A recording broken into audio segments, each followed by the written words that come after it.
Good morning, everyone. Welcome to Gardening with Julia. I'm Julia, and here is my plant update. It is July 22nd, I believe. Don't quote me on that. It's a little after 10 in the morning, and I'm here to show you my plants. Now, the white stuff that you see in my new raised bag container is a mixture of sugar and baking soda. Powdered sugar and baking soda, because I read that could be a natural remedy for ants, and it seems that ants have decided to make this bag their home.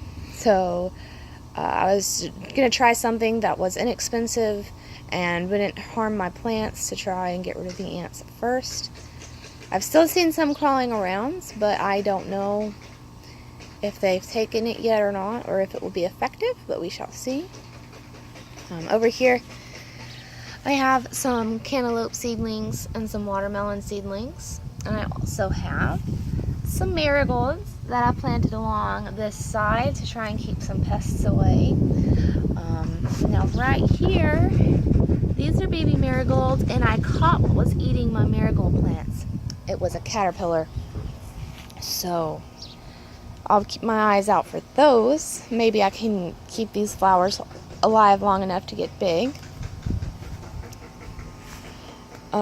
Over here I have my cucumber plant. It's my bush cucumbers, and nice and big and leafy, and a cucumber fruit, or vegetable, I guess.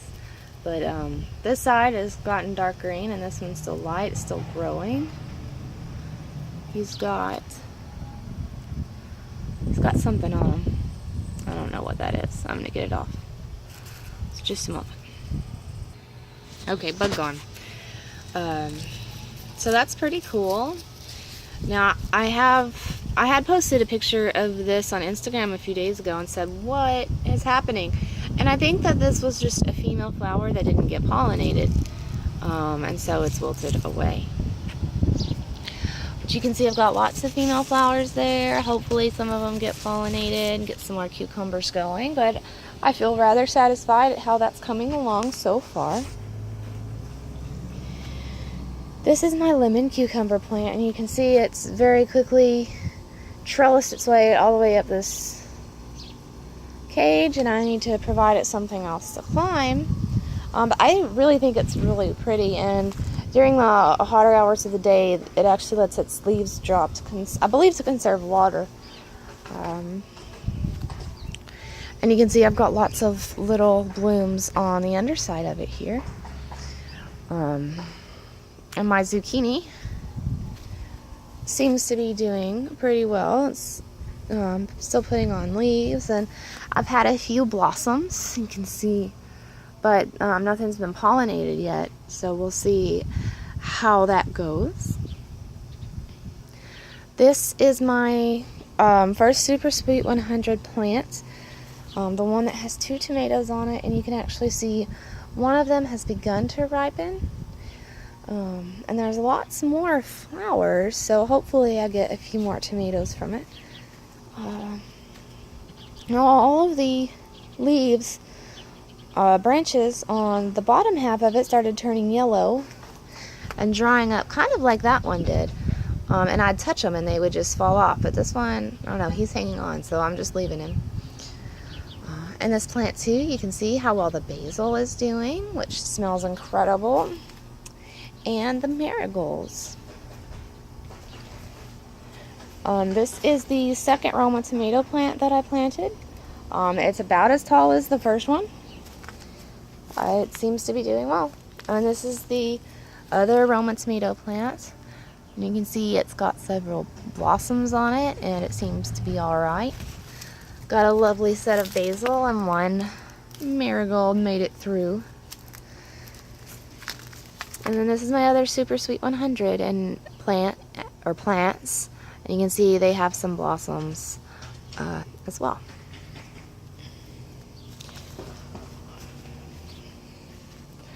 And over here I have my 2 remaining herbs, and this is my sage and my oregano, and they seem to be doing pretty well. Here are my strawberry plants, and you can see something's been eating them. I found a caterpillar or worm or something like that. I don't remember the exact name of it. In my strawberry bed, and since I've gotten rid of him, I haven't found any more giant holes. But I do have a runner that's propagated itself right here, so there's actually 2 plants in here now, and I think this one is finally established, and I'll soon be cutting the runner so I can move them around freely without uprooting them. Here's my flowers now. Yesterday I just had 2 blooms, and today I have 4, plus a new batch of cornflowers have arrived today. Over here is my carnival bell pepper plant, which I started from seed. It seems to be growing pretty well. This is my Pinot Noir pepper plant. You can see I have 1 really good sized pepper on it. I've been leaving it to see if it gets much bigger, but I don't think it will. And another baby one that has decided to grow upside down. Take a step back so you can appreciate that height, and then the one of the poblano pepper plant behind it. This plant is really doing so much better since I moved it to the shade. In fact, I think most of them are. So even though they are full sun, Texas sun is a little much to take, and you can see I've got several peppers. There's another one over here growing, and then over here is my jalapeno pepper plant, and it's growing pretty well, better than I thought it would be. And I've got some baby jalapenos growing, and some of them have been growing for a while, and I don't know if I should expect them to get as long as what I find in stores, or if I should pick them and let them try again. But I'm just thinking they're going to be super hot because they're little.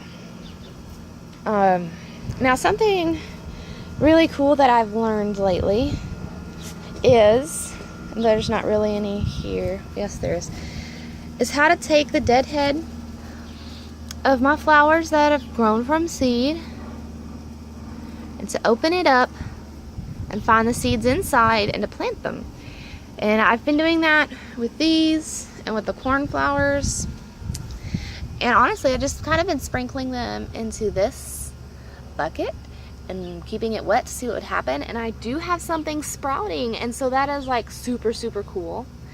And I'm really excited about it. And so I decided I would try and take it a little further.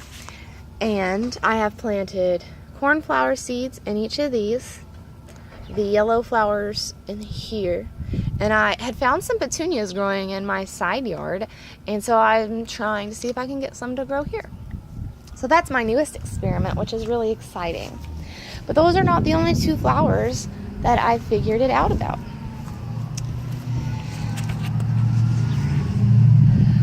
These marigolds, once they dry up, you can take them, and inside this part right here is all the marigold seeds. So I've taken some of those and I've put them in here as well, and I've yet to see any progress from them because that's just been a day or 2. But I will certainly let you know if I get marigold sprouts from the fresh seeds. I wasn't sure if they're going to work because I know some vegetable seeds need to be exposed to cold weather before they'll germinate and grow, but I'm not sure if flowers follow that same need or not. Well guys, thanks for catching up on my plants. You'll notice that I no longer have carrots. I did decide to harvest them shortly after my last video, and I had left them to see if they would get much bigger, but really they didn't. So maybe it got too warm too fast. I am going to try again in the fall. And I also plan to plant lettuce and spinach on this half of this new container. I'm going to plant them in 2-week increments, so during their growing period, to see if I can get kind of a harvest that is kind of longer than all at once. Also, in my fall garden, I am going to be planting snap beans and snap peas. I actually found a deal on Amazon for a different brand of these containers that are 5 gallons each. A 5-pack for $10, which made them $2. And I just couldn't pass that up. So I'll be trying the beans and peas in those. And I may also try beets. I don't know yet. I haven't decided. But definitely carrots, lettuce, and spinach, beans and peas. And I do also plan on making a strawberry container that is stacked. I'll link you to a couple of pictures that give you an idea of what I'm thinking. And those are my plans for the fall so far. And I've started thinking a little bit about next spring, but that's far enough off that we're not going to put any plans in stone yet. So yeah, so those are my fall plans and where I'm at right now. And I thank you so much for joining me. Don't forget to follow me on Twitter and Instagram for the most immediate updates. And if you want to see any of this in text, check out my companion blog posts. And feel free to leave a like or comment or subscribe if you'd like. Have a great day. Thanks. Bye.